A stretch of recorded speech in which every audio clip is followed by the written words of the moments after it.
Hello and welcome everyone to this week's podcast. It's a meeting that was organised by Yes Northwest Glasgow, of which I'm a member. It's always lovely to be at live public meetings. I think there's something really special about being there just in a hall. And it was in Scotstoun, the heart of Scotstoun Hall. Is that what it's the heart of Scotstoun Community Centre, which is really a great nice place for it's really nice. It's a great place for a meeting, and it's the first meeting that the group has had for a while. So in the past, we've been fairly active with street stalls in and around that part of Glasgow. Haven't done that for a while, but hopefully that will also start up again. But yeah, they've got 3 meetings set up for over the coming months, and this was the first one about Grangemouth. So the format of the evening was a presentation from Scott Donohoe. It was really very interesting because it gave the long-term history of Grangemouth as well, including previous industrial disputes that he thought had contributed to the current situation. And funnily enough, I remember one of them from when I was working in Falkirk, and it was the 2013 one, I think. And I remember the 2 weeks, I think, the plant was closed. People were reporting they couldn't sleep because they were used to this constant noise being on the go, and it really affected them. About half of the people in that office had either husbands or fathers or sons who worked there, so it was a huge impact on the community. It was, and it was interesting that Scott started off that way, like with that historical background, and it is, it's not just 20th century. It goes back to the oil shale works, and was it paraffin, Thomson? In the introduction, they kind of start off with saying, right, there's 400 men being made redundant this week. Michelle Thomson, who's the MSP for that area, on the day that the announcement was announced, and this is just her speaking to STV, and you feel the emotion there. So angry and so disappointed for the workers and for their families. We should not have been in this position. Cast your mind back to the general election and the promises made by UK Labour and by Scottish Labour. They were going to save the refinery, they were going to save the jobs. But when push came to shove, there was money on the table for British Steel and Scunthorpe, and not money on the table for a national strategic asset that's going to cost Scotland hundreds and thousands of jobs. In oil refinery terms, after a century, this is Grangemouth no more. Indeed, that's exactly it. That's another verse to the Proclaimer's song, Grangemouth no more. It's an absolute disgrace, and I am so angry and disappointed. I really am. I've done everything I possibly could to try and save it. Scotland, an oil-producing country without its own refinery. Not good enough. Shame on Westminster. Good for Michelle, actually. Righteously angry. Also happening over the 3 days of the STU Congress, the announcement that it was closing, or the actual closure, took place on day 2 of that Congress, which was more or less while John Swinney was speaking. I express from this podium my thanks to Unite the Union for the sustained engagement we have had about trying to find a way forward that protects the future of the workers at the Grangemouth refinery. It is no secret that I believe the refinery has been closed prematurely, that we needed to take a course that would have secured the future for the refinery. But what I want to assure you about today is that my government will be absolutely focused on working with the trade unions and with interested parties to ensure that the Grangemouth refinery and the various businesses at Grangemouth receive the support and the engagement of the Scottish Government to find a way forward that protects the skills and the employment that exist within that important resource. I want all options for Grangemouth's future to be explored, and I'll ensure that my government will work constructively with all partners to secure a just transition for Grangemouth, with the workforce very much at the heart of that endeavour. I think that clip just shows the limits that the Scottish Government and, John Swinney there as First Minister are working under. Because he can't stand there and say, we'll save it, we'll put the money in that it needs to save it, in the same way that the UK Government has saved Scunthorpe and also Port Talbot down in Wales. He's kind of stuck there saying, believe us, we will do everything we can, but everything we can is only to do everything they can to save the skills that are there, everything they can to get people new jobs, to give them the backing for that, and everything they can does not include being able to save the Scottish refinery. And I hear that, and I feel for the man. Actually, I sometimes don't feel like sympathy towards Just Swinney, but I do feel for the man, because that's the only thing he can do. That's just realpolitik. That's just the situation that Scotland's in. We can't save our own infrastructure when it comes to push comes to shove. The third clip we're going to show before we get into the event, mentioned during the event, this came up a few times. There's quite a bit of discussion about what the government can and can't do. And this is Brian Leishman, who, give him his due, passionately tore into the Labour government. But being a Labour MP, he couldn't resist having a kick at the Scottish government as well, even though it's not something, as we've just said, that they can deal with. So mixed feelings about this clip, but here it is. See what you think. Thank you very much, Mr. Speaker. Today is the end of over a century of refining at Grangemouth. Scotland once again is a victim of industrial vandalism and devastation, and I don't want anyone in this chamber to dare mention a just transition, because we all know that the Conservatives, when in power, and the SNP currently in Holyrood, did nothing to avert this catastrophic decision happening. I put it to the Secretary of State. The Labour leadership in the general election campaign said they would step in and save the jobs at the refinery. What has changed, and why have we not done the sensible thing for Scotland's energy security? So, well, bit of a kick. Unnecessary to have done that, but there you go. So what reply did he get? It was Ed Milliband, and it was a mealy-mouthed kind of, but we will be putting 200 million in. And that 200 million that keeps being referenced, obviously Milliband, mealy-mouthed, did, and so did Rachel Reeves when she was pressed about this. But as we learnt on the evening, that 200 million comes with a load of conditions because a load of conditions, and which presumably there is 200 million kicking around somewhere. They wouldn't say that, but A, what are the conditions, and B, how does that even relate to the amount of money that it would take to really save the place? So we're going to find out a bit more about that shortly. The speaker tonight is Scott Donohoe, and for a bit more information about Scott, what he's going to talk about, I'll pass you over to John Docherty. Scott and I have been friends for donkey's years. He's a trade union branch officer. He's an activist on a number of fronts, including Amnesty International, the SNP Trade Union Group, the Trade Union... Glasgow Trade Union Council. Glasgow Trade Union Council, Scottish Hazards. He has got a list as long as his arm of things he's involved in. When we couldn't get a Unite official from Grangemouth, because as you'll realise, 400 workers walked down the road last month, and the rest of them are walking down the road at the end of this month. The trade union officials are a little bit busy. But Scott knows a lot of them, and they've sent him some information, and he's come over here to talk to us about it. So, with no further ado, over to you, Scott. Thanks very much. So, what I'm going to do is I'm going to give not a history lesson, I'm going to give a historic timeline of Grangemouth itself. Starting off with what's happening at the moment, then the timeline, and then I'll cover a couple of the industrial relations issues, which in my view have helped contribute to what's happening at the moment, and then obviously take us right up to just now as to where we are, and then hopefully that'll open up some discussion. Right, so I'll take you through this. So what I've also left you is, that was an open letter by Derek Thomson, who's the United Scottish Regional Secretary, and it's put up on Facebook. Very good letter, in my view.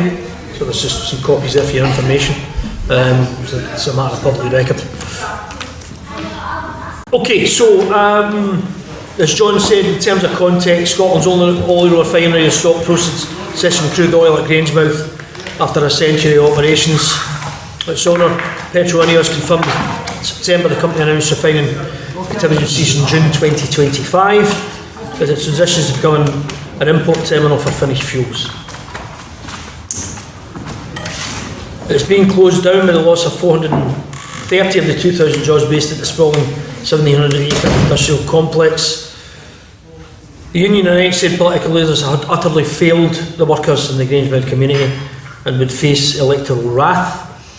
The SNP had called for the refinery to be nationalised, a demand that was initially rejected by the UK government. So that's where we are at the moment.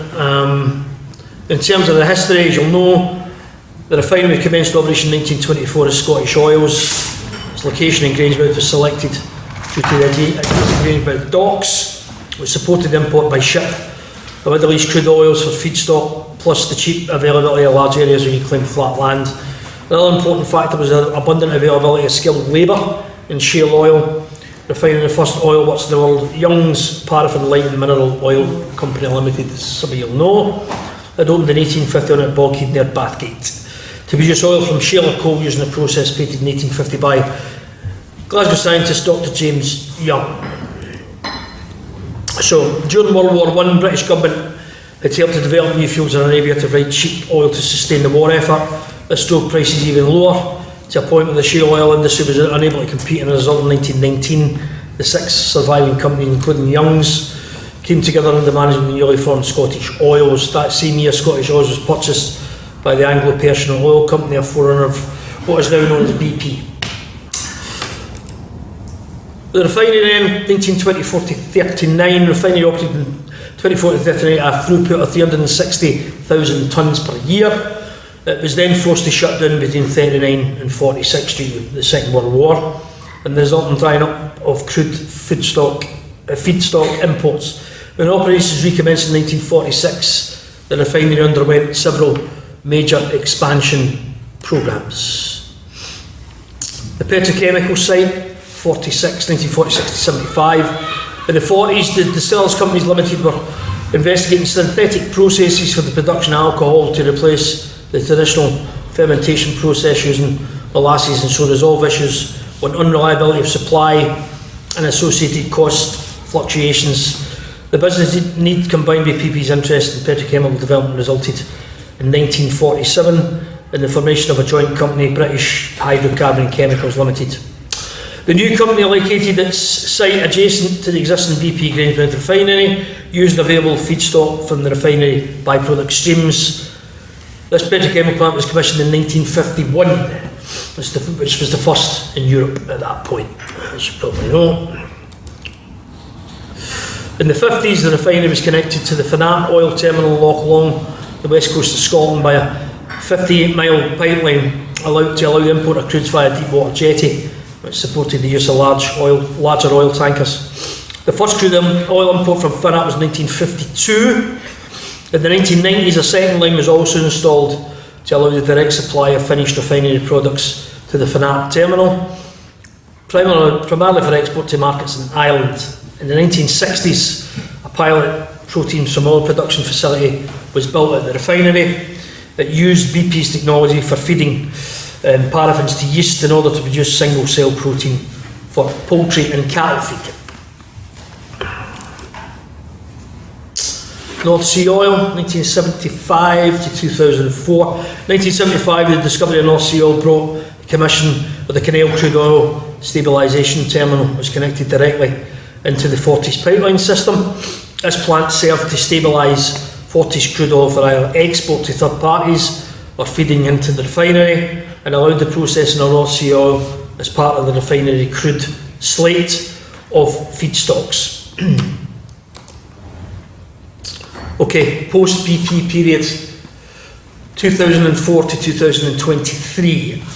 In 2004, BP decided to divest its worldwide olefins and derivatives business. The sale included the refinery and connected petrochemicals complex, excluding the Canal Terminal and Forties pipeline system, which BP retained until FPS was sold to Ineos in 2017.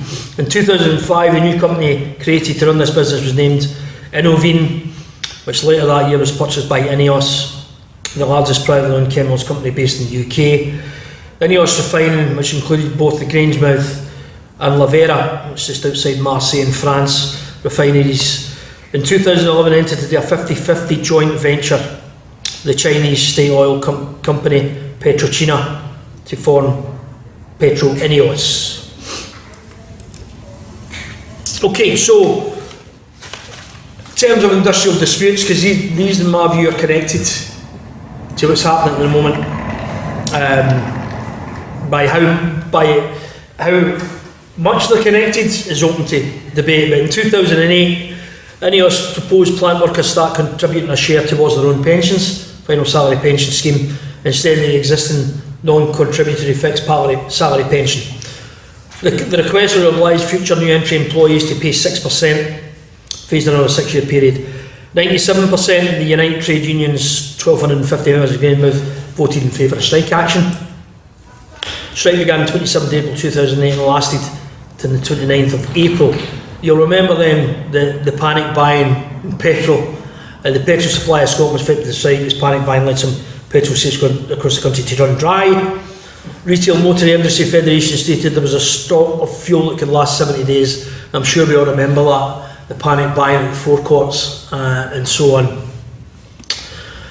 So with the shutdown of the plant, BP closed the Forties pipeline system as their canal terminals relies on power from the Grangemouth refinery. That was industrial dispute 1. The second industrial dispute was in 2013.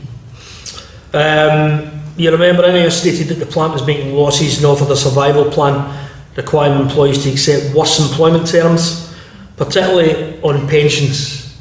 That was the main issue at that point, which the employees rejected in a ballot. ineos stated in October 2013 that the petrochemical works would close. On the 24th of October, the unions accepted a survival plan put forward from the management of the plant. On the 25th of October, it was announced the plant would stay open, and United had agreed to take no strike action for 3 years, moving to a new pension scheme and accepting a 3-year pay freeze.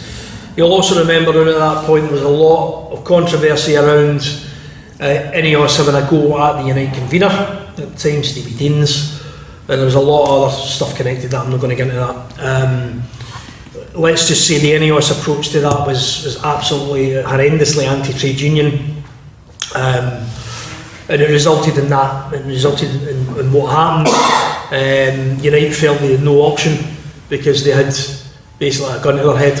Well, either shut the plant or you accept new terms and conditions. So that was the second industrial dispute in 2013.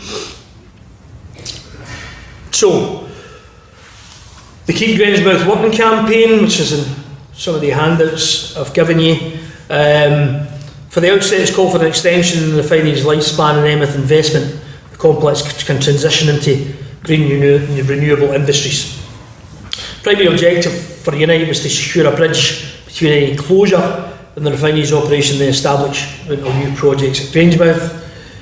United believed this could still be achieved by Scottish and UK governments taking a transitional stake, or to become the investor of first resort at the refinery. That's what happened in Scunthorpe, as you know. And obviously Port Talbot in South Wales has been, the government's intervened there as well, as you know. So yeah, at Scunthorpe, it's exactly what the UK government secured an extension of the lifespan of the furnaces with promised investment, which will transition the current blast furnaces into greener arc furnaces. United believe the tone deafness to the current plight of workers is appalling, given that workers at Grangemouth refinery will be leaving through redundancy in the coming weeks, as John's just mentioned, happening as we speak, and again at the end of May. They also are concerned about the inaccuracy of postings on social media by a number of politicians as well. They say it's incredible and either down to ignorance of the true position or to create confusion for the workers. They're writing to specific politicians on that point.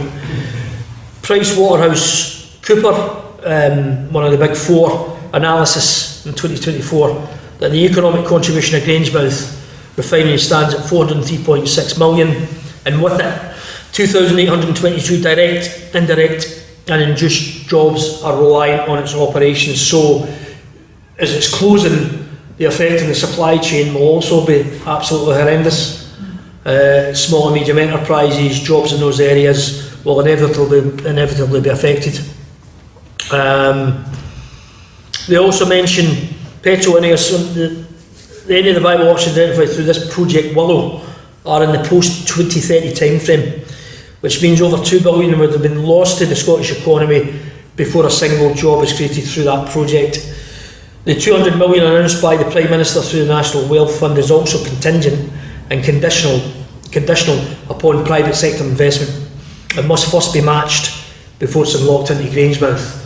So this stuff we're hearing, but we've gave £200 million, has more strings than the Philharmonic. So this comes far too late for refinery workers. The promised investment is not saved one job at the refinery. This is Unite's own analysis. Nor will protect thousands of jobs at Grangemouth, as being claimed in social media by some politicians. That's exactly why they've put it out there, and absolutely, I think they're absolutely right to do that. Unite's support of elements in the Project Willow report, the transition plan for Grangemouth has championed the complex transition into a sustainable aviation fuel hub, and it supports biofuel options. However, they've campaigned all along on the basis that these projects must be under construction and operating before the refinery closes. That hasn't happened. So, okay, Unite also asked for an independent review of the current assets at Grangemouth in order to ascertain how they can be repurposed and transition to align with new and green indices. So, understanding that Project Willow did not assess the viability of any assets being repurposed, and it was outside the terms of reference given to the consultants at Ernst & Young. Unite's never received a formal response from either government on whether they would formally support an independent review. This is what Unite saying. Such a review could potentially save millions in investment and start-up costs, reduce operation timescales associated with new projects, and critically it would retain the existing jobs and skills base at Grangemouth. The International Energy Agency state that repurposing an old refinery can reduce costs by up to 34% compared to build a new facility from scratch. A care, custody and control assessment must now be looked at by the Scottish Government and SEPA should the site be left unmanaged. Well, they of course believe that these assets remain operational. If they do not, it must be ensured they're not left in a condition in which they can be repurposed. Workers in oil and gas and other industries across Scotland will have been watching with interest how the intervention of government could help their industries secure a just transition. What they're witnessing now is a truly appalling show of political self-interest and not that of national interest in Scotland's industrial heartlands. We would urge everyone in the Scottish Parliament to ensure that they're factual when they're posting about the issue at Grangemouth and consider the issues outside of any party political sphere. And importantly, show respect to workers who will begin to lose their jobs and many more thousands down in the next period of time before any new jobs are created at Grangemouth. So, in summary, what we've got at the moment, the Westminster Government intervened in Scunthorpe. Yes, they've intervened in Port Talbot in South Wales. Why no such intervention at Grangemouth? Why no review of the plan as requested by Unite? Workers' families in the local community devastated, and that devastation is going to continue for days, weeks and months to come. An act of economic vandalism, that's Unite's phrase, I agree with that. And there's going to be further damage to follow through the supply chains, etc, etc. So, as of now, as of this evening, I have not seen any change in any government position on this. The £200 million announced as a complete smokescreen, as Unite's own research has proved. And I suppose for us tonight is the question of what do we do? How do we minimise that impact? It's not going to be easy.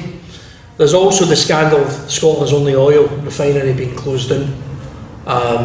So again, probably a number of questions from the audience, but again, I don't pretend to have all the answers. But I think an act of economic vandalism is a good phrase. Those industrial disputes I mentioned earlier, particularly in 2013, have not led to this, but in my view, from 13, 14, 15 onwards, the danger signs were all there. There was nothing there, you could see nothing from Westminster about a real future for Grangemouth. It was all promises about jam tomorrow, but nothing's came out of Thagstrom. And we're left where we are at the moment, which is an absolute scandal. So, thanks for listening. I'm happy to open up and get any questions. Thanks.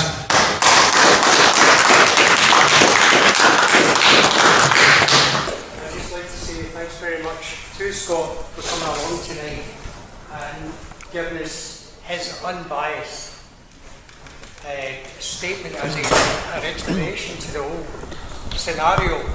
We're all sitting by what's happened down in Scunthorpe. Why is it not happening here? There was also the mention in the leaflet that was passed down through by everyone. Can we do better with Scottish independence? I would say yes, but that's another question altogether. I'd like to throw it open to everyone to ask Scott any questions they may have. But thank you, Scott. Thanks. No worries, thanks. Thank you. Hi, John. Two of the things that stick out for me are the £200 million is between now and 2040, only if it's match funded. It's not immediate, it's over that period of some 13 years. And the other thing is, you'll see in the press is that ineos have paid their workers 18 months redundancy money. ineos only have 450 workers. There are nearly 3,000 people getting made redundant. Yep. It's just that they're using smoke screens as if everything's going to be all right, and they've gave them a cushion. It's a sixth of the workforce have this money. Yeah. Just those. Yeah, absolutely, John. Yeah. I mean, was the plant losing money? And you know, I know there was a mention that the Chinese film came in, there was a kind of drawing, so they presumably put in money into it. So where does that leave the owners? And there's a refinery and there's petrochemicals plant, are they both shut down? Well, it's a good question. The refinery is closing down. Yeah. I'm not really sure about the other bit connected to it, but certainly at the STUC, you know, the Unite reps are quite clear that, you know, with proper planning and investment, then, you know, there's this bit about, I think it was an acceptance said about the transition to the green economy. Most people accept that, but in United, to be fair to them, I've been raising this for years about, you know, implementing that before the plant closed. They've been screaming at government for years about this, but broadly was falling in their ears. So if you've got that plan there, then workers can be retrained into, you know, into green jobs. Most people in the country would agree with all that, because I think in Port Talbot, those arc furnaces are going to be, they will in time become green, you know, a green furnace. But the difference is they're getting the time to do that as part of the plan. What's happened here is, from our discussions with a lot of United reps, is they haven't listened. They haven't put it, there's been no plan in place, you know, for that transition. And that's quite clearly articulated by the Scottish Secretary in the letter, in the open letter, which I thought was very good. Because he's right, there was a lot of reading the stuff that I read on social media, some of the garbage spouted by some politicians who should know better, was dire. So I think that was a good letter to say to people, look, see if you're going to post stuff, at least be responsible and post accurate stuff.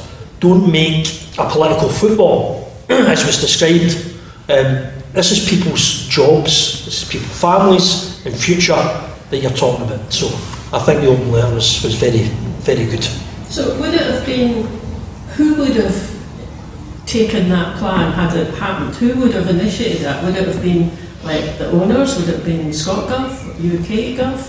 Well, primarily you're looking at the UK government, because Energy is a reserved issue. energy is a reserved issue, as John says. So yeah, it's the UK government, you know. And I think that at Congress there was a number of motions on this. There's a number of motions. In fact, I can't show you here, but the video clip by the Unite rep on that motion was very, very good, very powerful, and it said, you know, it said everything really about, you know, being let down, but no government's no responding, no engaging, all the rest of it. But as we've seen in Scunthorpe, the old adage about political will and political choice, you know, that political choice was made very quickly, wasn't it? And the money, more importantly, the money and the investment, which is billions, as John's saying, was put in. So if it can happen there, why can it not happen here? Which is what the majority of workers are saying, quite rightly. Going to ineos, going to Antwerp, and going to Grangemouth. Yeah, no, I know. On that point, there is no money going to Antwerp. It's a guarantee. It's a £600 million guarantee.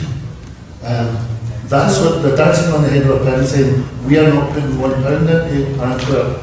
But the backer of first choice is the UK government for a Belgian oil refinery. So is that where there was going to be refined Antwerp? The petrochemical part is going to Antwerp, but the plastics part is winding down because it needs the petrochemicals. Because it's not viable if you have to bring them in. But if you're part of the same plant, it is viable. The other thing from my point of view is when the Chinese government came in, the Scottish government put £200 million up. Shale stopped coming. There was no discussion about it stopped coming. It was so they could extract oil from American shale, which was the most cost-effective way of doing it. It just stopped coming. The company made a decision to stop it. The government didn't have a say after £200 million in. Is the Scottish Government never ever been approached to actually do a compulsory purchase order? I get energy is a devolved matter, but we're talking about a private company. They also set up an investment plan. I don't understand why the Scottish Government can just bypass. Because surely you can argue the point, considering Scotland produces what is coming up there, at least 95 to 96% of the oil coming off our waters. Why is our refinery being closed that the 4 or 5 other refineries in England which only produce less than 4% of the oil and being expanded? The straightforward thing is, it costs too much money. We can't borrow in international markets as a Scottish government. So quite simply, where do we take the roughly just under £1 billion it would take to take over the place? Do we take it from health? Do we take it from education? There's a finite amount of money to run Scotland and we don't have that. They keep saying, why are we not doing this, why are we not doing that? But they don't seem to realise how the devolution works. As you said, we haven't got a borrowing capacity. If we were independent, we could go and get money, we could dual at A9 and 86 and 75, and we could do all the things we want to do. But hands are tied at the moment, and people just don't get that. Yeah. It's so frustrating. You know, if we had the levers, the financial levers, then yes, Grangemouth, we would have saved. But we don't. We don't have a billion and a half. We simply don't. That's just a fact. John knows this stuff a lot better than I do. But if you have your own fiscal levers, yes, not just Grangemouth, a whole other number of issues that we could make a lot better. My view is that if you look at the social security system, right, part of that's been quite a large chunk. That's now part of the Scottish Government. The Scottish Government deal with that really well. The benefits have been devolved to vulnerable people, and I know this because I've got members that claim these benefits, and I also follow a lot of this. I've got members who are claiming these benefits and say it is much more humane.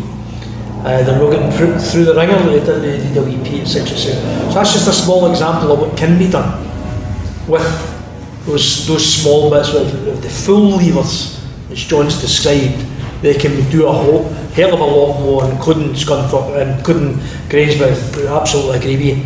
But we need to get it. We need to go and get it. They're not going to hand it to us. So I think we need to ramp up the campaigning in the weeks and months to come.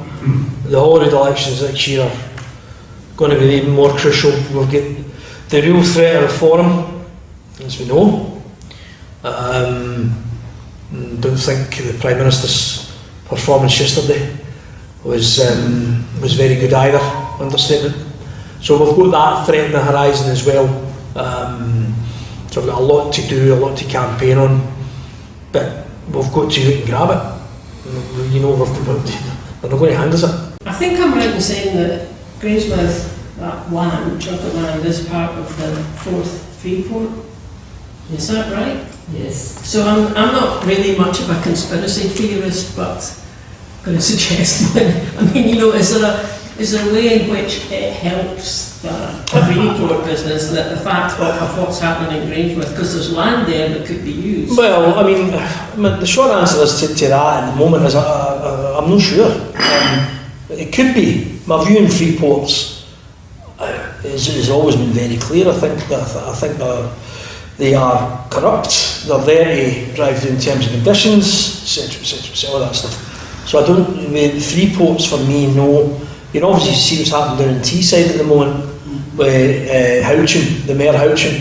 So Freeport's, is this part of a master plan, close Grangemouth and get the Freeport? It's possible, but I don't have any evidence to back it up at the moment. It is possible.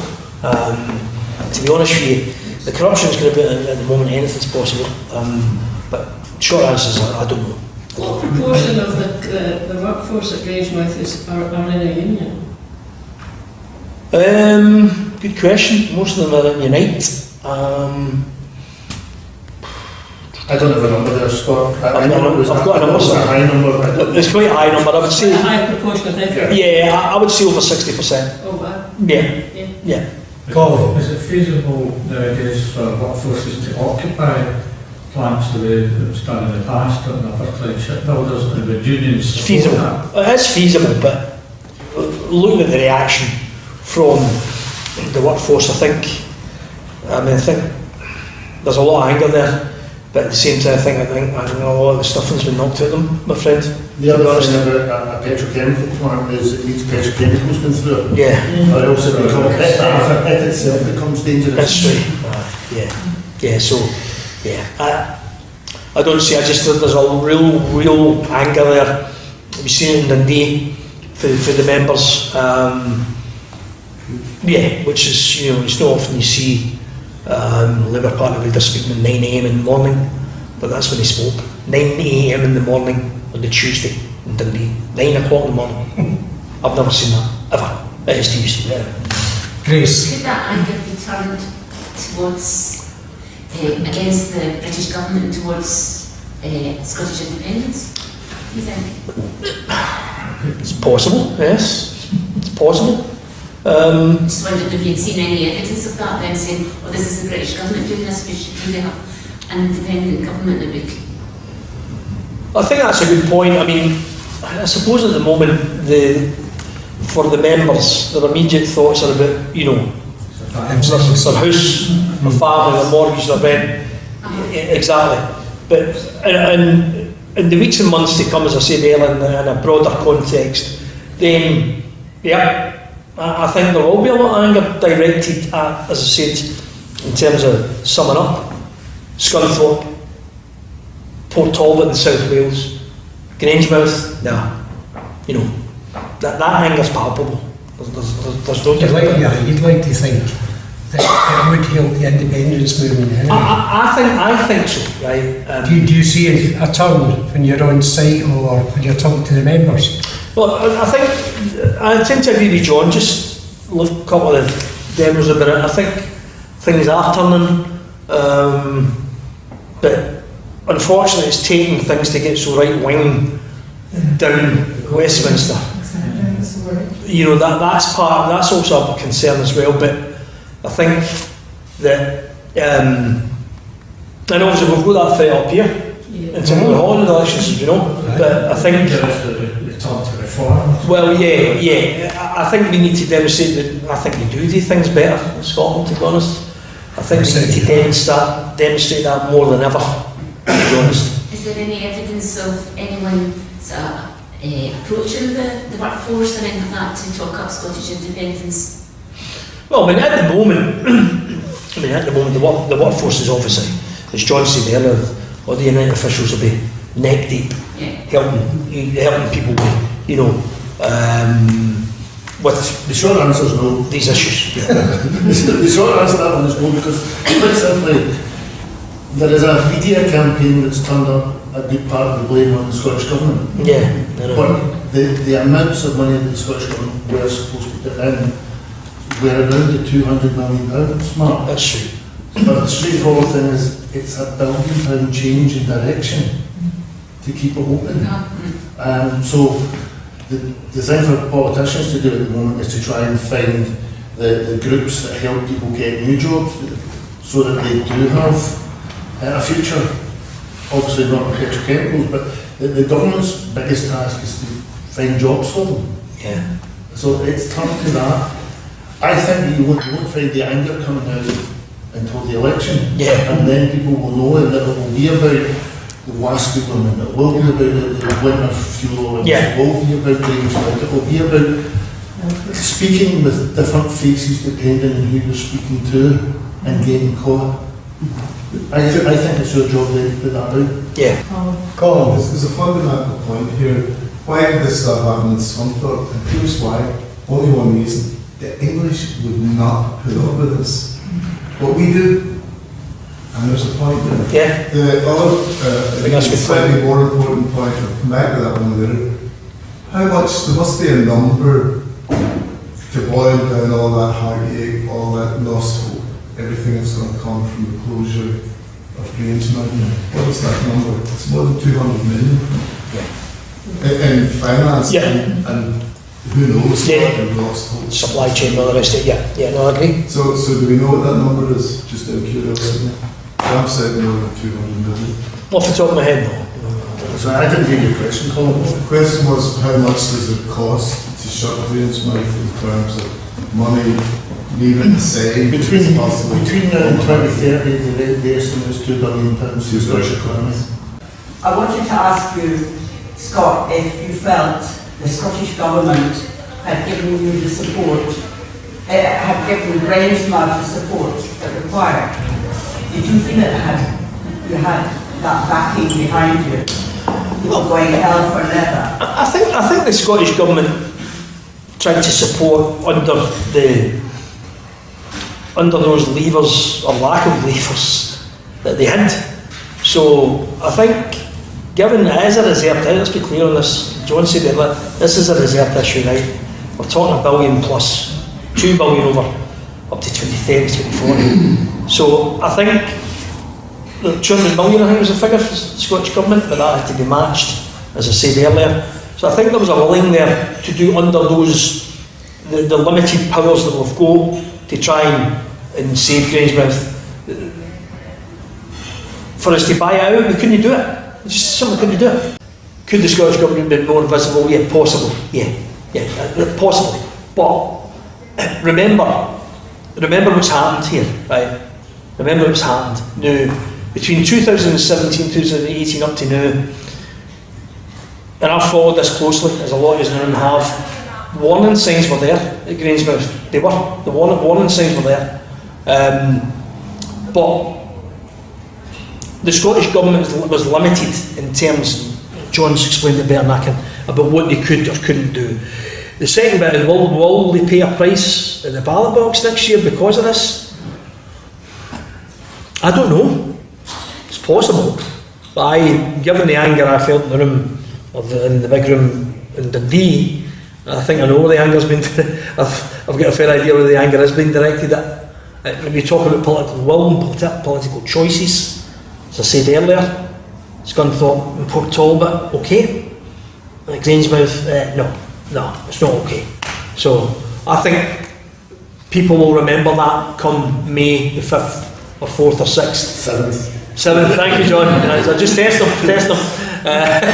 May the 7th in 2026. People will remember that, but I think that in terms of any blame approaching to the Scottish Government, I don't think it will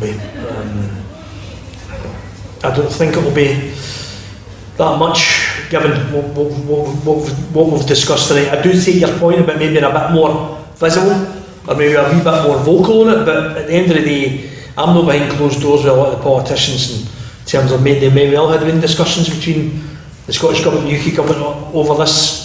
There might have been, I don't know, I'm not privy to any of that, but so. Fiona. I was at the hustings in Alloa when Brian Leishman gave categoric guarantees that he was going to save Grangemouth. You know, he got elected on the back of those promises. Well, how's he been? That's a good point, because I had a quote for Brian Leishman when I was putting this together. And Brian Leishman's the only Scottish MP that I've heard being vocal on this. He probably just explained that. But at Westminster a couple of weeks ago, he got tore in to the Labour leadership about this. I mean, he was quite passionate about it, about the broken promises, etc., etc. So, not passionate enough to resign. Is there any feeling among the workforce of the people that he personally looked them in the eye and made promises to have some kind of campaign to get him deselected or some kind of like that?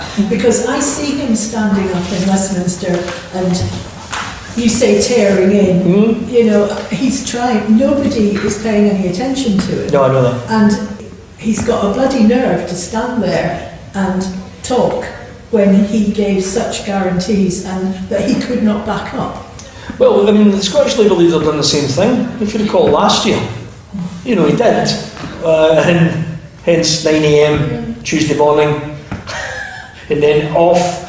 If you don't know the STUC, on the Monday night there is a big social gathering. So to have your slot at 9 AM on the Tuesday morning, you know that half of the people won't be there till 10, 10:30. And that'll be a lot of Unite reps, if you know what I'm saying. So, but no, good point about Brian, because when I was doing this the other night, I seen his quote and I watched a bit on the Parliament, and he was very, very vocal about it. Is that self-preservation? Is it genuine? A good point you're making. Has he been given the okay to say that? Well, I think he's just come out and said it, because I think you were at the hustings again. I think he knows that he's been elected there. They're his constituents. Yeah. So, Christ, I mean, he can't come out and say it.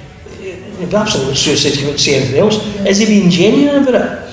From what I've watched, it looks like it to me. But even if he is genuine, I've got more respect for him than any of the other Labour guys up there, I have to say. Yeah. Particularly my personal MP, Greg Downey.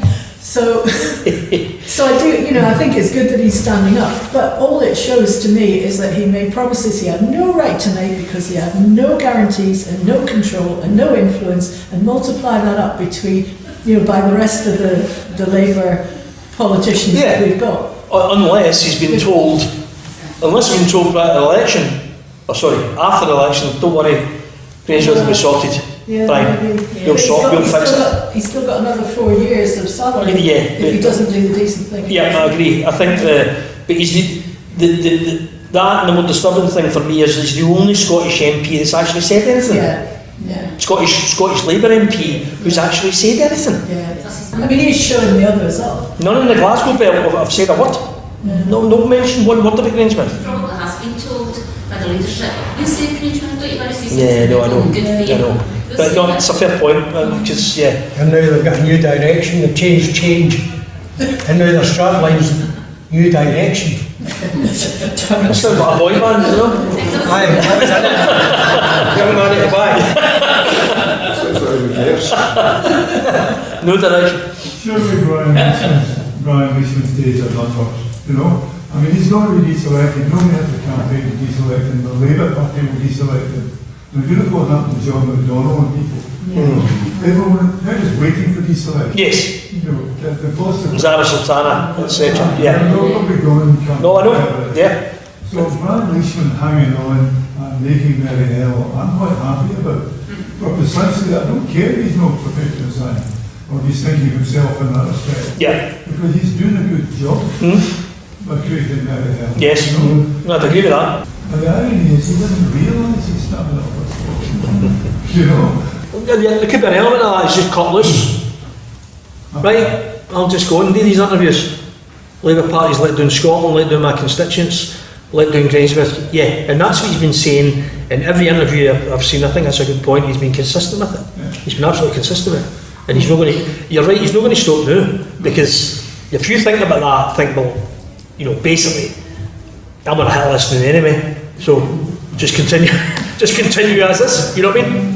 If you compare him with some other Labour stalwarts, one thing that I think is astonishing to me, the MSPs, the Labour MSPs, right, who before the July election last year were stout campaigns, as you say, for the WASPy women, and we never thought of cutting back on fuel payment for pensioners, especially.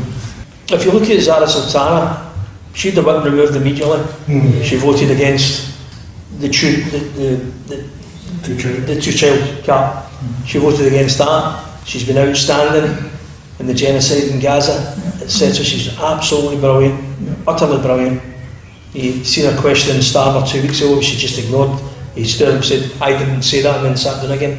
My God, politics were in it. You know, there's a number of other Labour MPs who I watched them, you know, Andy MacDonald, like John Trickett, Yorkshire MP, I think was excellent. But again, point you made earlier about, you know, the way that they operate, you know, they're too left of centre, maybe too left of centre for us, but at least they have the gumption and the courage to stand up for what they believe in. And that's what you want all your bloody politicians to be doing, isn't it? In terms of Grangemouth, the workers were led to believe we will save Grangemouth. That's what they said. So the workers at Grangemouth were led to believe, prior to July 2024, if we get elected, we will save Grangemouth. That's what was said. But it wasn't delivered. Now, the anger amongst the workforce, I can't even begin to imagine. You know, betrayal, economic vandalism, as Jenny absolutely rightly said. So that anger is going to play out over the weeks and months to come. There's no doubt. There's absolutely no doubt about it. Because if you say one thing and then do another, particularly in your job and your families, you know, your job's in the line and all the rest of it, and you've been spun line after line about, well, you know, we'll save Grangemouth, you know what I mean? And then the exact opposite happens. You know, the anger's there, and there definitely will be a political price to pay in my view. How that pans out in the horror of the election, I'm not sure, but certainly there will be a big price to be paid. Losing all those skilled workers as well. Yeah, you know what I mean? 100%. And I'm not saying they couldn't have like transitioned into more of the green. So once again, we just lost all these skilled workers. Or unfortunately, what our country's very good at is our skilled workers go to other countries. Exactly. And we end up just going, here we go again. Yeah. You watched it for so many decades that you're just going, at what point do we wake up and say, they're keeping billions of our money that's made in Scotland? Maybe if people in Scotland realise, maybe our country wouldn't, we would still have steelworks, we would still have the industry that technically we should still have, if somebody else was stealing it off you. Yeah, and this is where the Colin made a good point earlier on about, you know, down in England. You look at the poll tax, right? Poll tax, 89, just bang, 2 million in the street, right? That was it, gone, finito. I think what surprised me a wee bit is no the lack of, I thought there'd be more anger amongst the general public in Scotland about Grangemouth.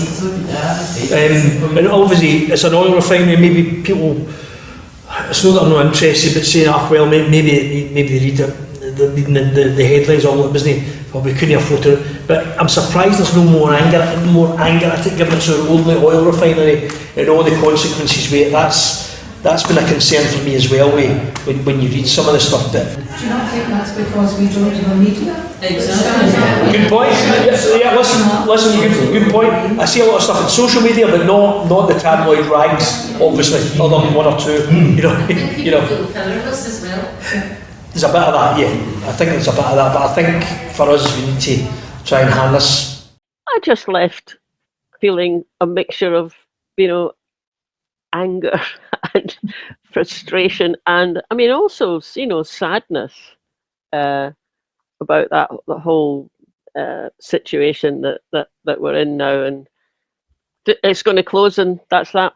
So it's again, I sort of takes me back to what I touched on at the beginning. It's like there are real limits to what the Scottish Government can do, and come on, folks, until we get out of the UK, we're just going to see this happening again and again. It's not the first time. I mean, Ravenscraig came to mind when he was Ravenscraig, but and also, there was a back in 2010, there was a commitment to put £1 billion into a carbon capture project up in the northeast.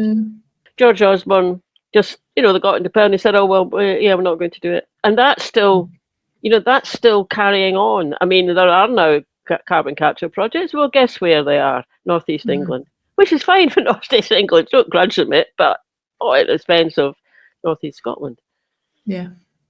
So that pretty much was also the view of the audience. I think there was a lot of frustration and an actual anger boiling over at the. Our inability to manage our own assets, really, is Scotland being asset stripped? That's absolutely the conclusion you would have to draw from. You do. Yeah, you do.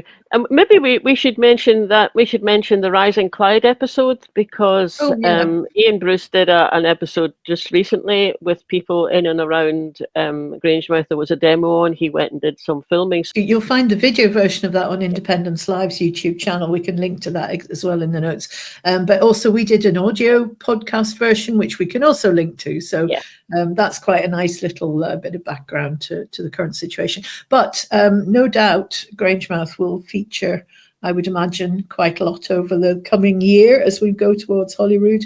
So that's where we are just now. Yeah, so let's look forward to being independent when we'll have our own currency, our own economy and our own infrastructure, and we'll be in charge of it. We'll make mistakes, won't we? We're bound to make mistakes, but it'll be our mistakes and it'll be our decisions. So soon as possible, please. Thanks for listening, everybody. I hope you enjoyed that. If you want to make sure you're following us and subscribe to us, then you get notified every time we put something new out, so you don't miss anything. That would be great. Also, you can click the little bell if you're watching on YouTube. And sign up for our mailing list. You can do that from the website, and we always send one out at the beginning of each month to tell you what's happening. Last but not least, you can buy us a coffee on coffee.com.